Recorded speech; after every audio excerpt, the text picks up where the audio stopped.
Good morning, everyone. Thank you so much for joining me this weekend. It is the beginning of Labor Day weekend here in the States, and I'm going to be using it for some light labor. I think 5 models to finish this weekend and maybe photograph, but that's more relaxing than the regular work week, so counting it as a win.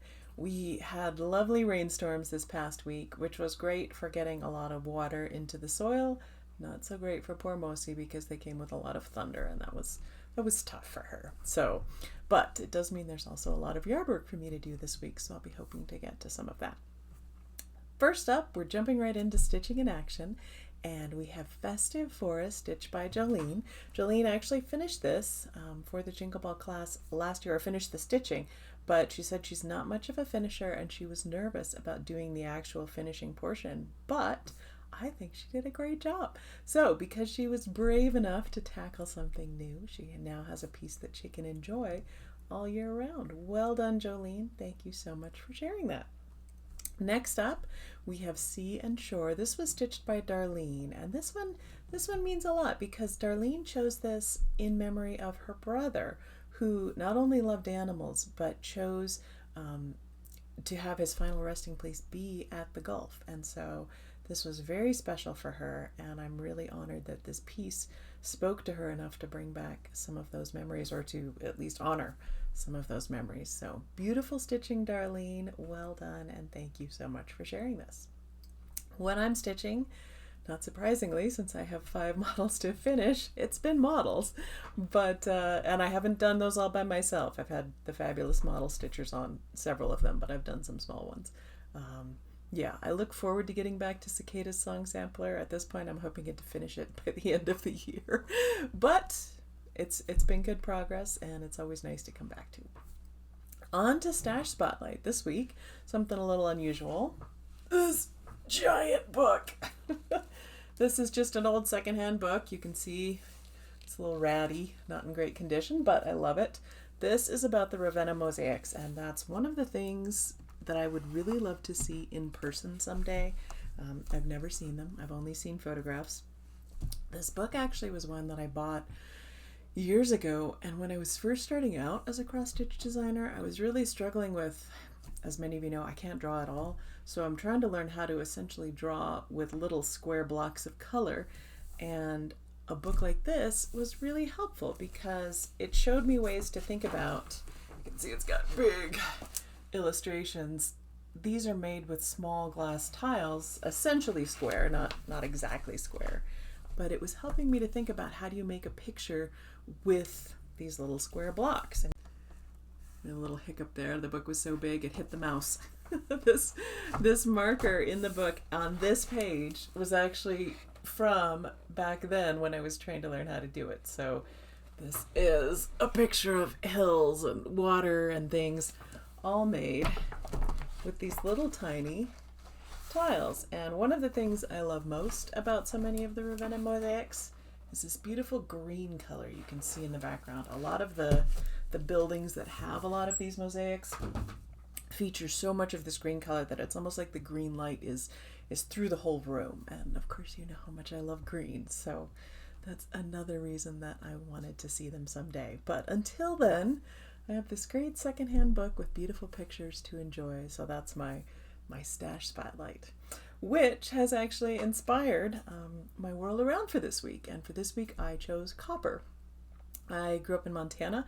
Copper mining was a big part of the state's history and produced both incredible wealth and astonishing environmental devastation. Copper mining was also part of Nevada history, specifically where my husband grew up and where I live now. But I've never really thought more about the mineral itself, just about the effects that it had on my local areas. And so when I was thinking about the Ravenna Mosaics book and what I was going to talk about, I was thinking about what does make that beautiful green color in the glass tiles that I love so much. And so I looked it up. A lot of it does come from copper. So the more I learned about copper, the more I learned how color plays a role in its uniqueness. Starting right off through the fact that this beautiful green color is produced by a reddish metal, and copper is really unusual among the metallic elements because it is red. The only other non-silver-ish metal is gold, and obviously that's a different color, but copper has this beautiful red color, and it has other other color things that come into play, as we'll see here in a few minutes. It is, I think, the earliest metal to be worked by humans, primarily because it can be found very nearly pure in nature without much work being done to it. Oh, what's his name? One of the older... I'm totally drawing a blank here. I wish I could say that it's just menopause brain fog, but I think it's just me today. Otzi the Iceman, that was it. Otzi the Iceman from over 3,000 years BCE was found with a copper-headed axe and also arsenic in his hair. They think potentially because of the process of smelting that copper to get that copper-headed axe. And older than that, a copper pendant has been found dated back to 8700 BCE, which that was found in Iraq. The ancient Egyptians used copper for a lot of things, both as itself and as an alloy with, I think, particularly tin. They used a lot of bronze. One of the things about copper that is interesting is that it mixes very well with other metals and forms alloys. Bronze is copper mixed with tin, and then brass, which I'll talk about in a minute, is copper mixed with zinc. But because the ancient Egyptians used it for so many things, they gave it its own symbol, an ankh, which is actually also, I believe, the symbol for eternal life. And one of the features of copper is that it can be very easily remelted and then reused without losing really anything of itself, and so that might make sense as to why it would be considered somewhat eternal. As I said, they used bronze quite a bit, which is copper and tin. They used it for weapons, for armor, for sculptures.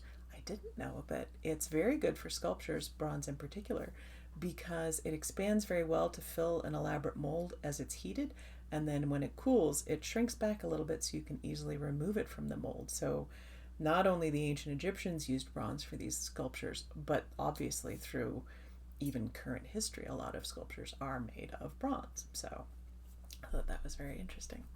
I learned that we need to have copper in our bodies in order to live. It helps our bodies form blood clots, but we can easily get them in the form of leafy greens, potatoes, and beans, all of which contain copper. Like anything, you can get too much copper in your body, and if you do, back to the theme of colors, your body's waste may turn blue. So, good to know. Speaking of the other, perhaps most common alloy of copper, which is brass when copper is made with zinc, because copper is antibacterial and will kill basically germs that live on it after a certain amount of time. This is why brass is used to make doorknobs, door handles, railings, things in public spaces, because it helps to kill germs that would otherwise live on that. Copper is also toxic to invertebrates, which is why it is often used to coat the hulls of ships, because it prevents barnacles and mussels and things from attaching to those hulls. It conducts electricity very well, which is why it was used in wiring. If your hair turns green in a swimming pool, it is because of copper in the water, not chlorine. So again, the many colors of copper, you can mix it with rose and form rose gold. And so it's a very versatile metal, one of those I tend not to think about even though it's all around me. A little brief pause there because the dogs heard a bird in the yard and they needed to go see what was going on. Question from the last video was, do you have a favorite dinosaur? And lots of fun answers on that. Question for this video is, are you actually taking a break this weekend? It is Labor Day weekend, honoring those of us who work, and hopefully you are taking a minute to actually take a break from working. I hope so. I'm not doing very well at that myself, but I will try, and I hope you are getting some time off as well. Best thing this video, I just finished the fundraising design for this winter for the Animal Ark, and I hope to get it actually properly finished. It's all stitched, but framed or finished, however I end up doing that this weekend. And so I may put a sneak peek of that in the newsletter. It was a lot of fun to work on. Giveaway last video was this great Good in the World kit. This is all set up to make a pillow. And the winner of that one is Cheryl Portnov 398. So Cheryl, go ahead and give me an email with your mailing address and I will get that sent off to you. Giveaway this video This is something that I got as a gift for all the attendees at the Sunshine State Stitching event this past May. And since the theme was How Does Your Flower Garden Grow, it's this beautiful project bag and lovely, lovely flowers. I have enough project bags, and so I try to keep the brand new ones as gifts so that I can share them around because they're so beautiful. And yeah, I have limited space in my house. I think I've talked about this. So there's usually like, this is enough space for this thing, and if you need any more than this thing, something has to go. So I try to be good about sharing the many gifts that are given, especially at retreats, as gifts for everyone else rather than have them just sit and not necessarily be used often. So I really wanted to share this beautiful bag. And I'm sorry I don't have a note if you made it, but it's lovely. It's nice and padded, so it's nice and soft. It will protect all your things. It has this beautiful flowery fabric on it. And I thought it would be appropriate for the sort of last hurrah of summer as we're getting ready for fall, and we'll miss the beautiful flowers. We'll be dreaming of them. So something like this will carry you through the winter or just be a good place for your flowery cross-stitch designs. Use the word flower in your comment and I will pick a winner from the next video. On to announcements. Not a lot to talk about this week. This is a pretty quick video, but I'm still having computer issues. I'm working on that. Hopefully this video quality is a little bit better than the last one. I heard the last one had some issues. And the new website is almost done. You may not see much of a change. Hello, Precious. Sorry, Rye came in to see me.